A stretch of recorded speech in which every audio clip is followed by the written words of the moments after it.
All right, 5 rounds. Hope you guys are getting the springtime mowing in. Be careful if you try this one. Probably a little bit harder than it looks. All right, the bench dip. Yes, we need to come from the elbow when we drop on the bench dip.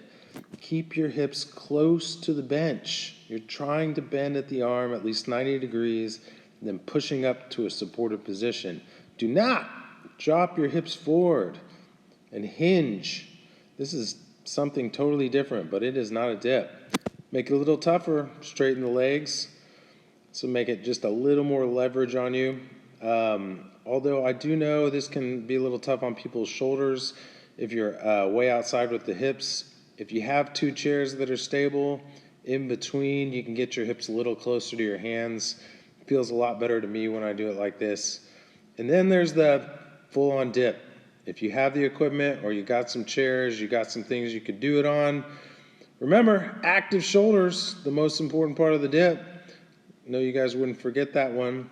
But as always, all the way down, pushing up to a fully supported position.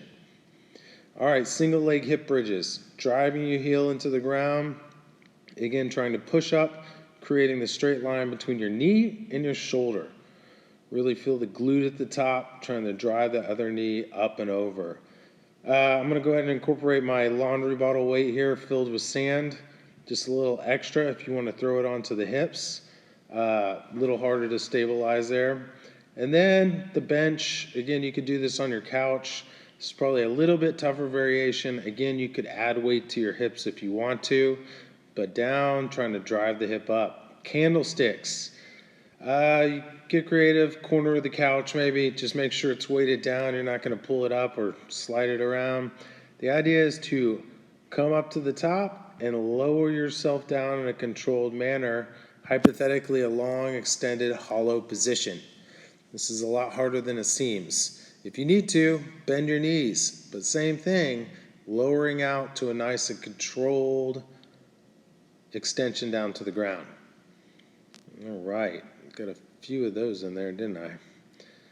And then on to the last part, the hollow to the arch. I think we all have done this before. Remember, you can use your arms to reach over and turn the body. I'm a little wobbly on this one. But nice and controlled. Try to hold for a count each time you roll over such that you stop in that position. Controlling all the way out and back to the center as one. So every time you roll to the center, count that as your repetition.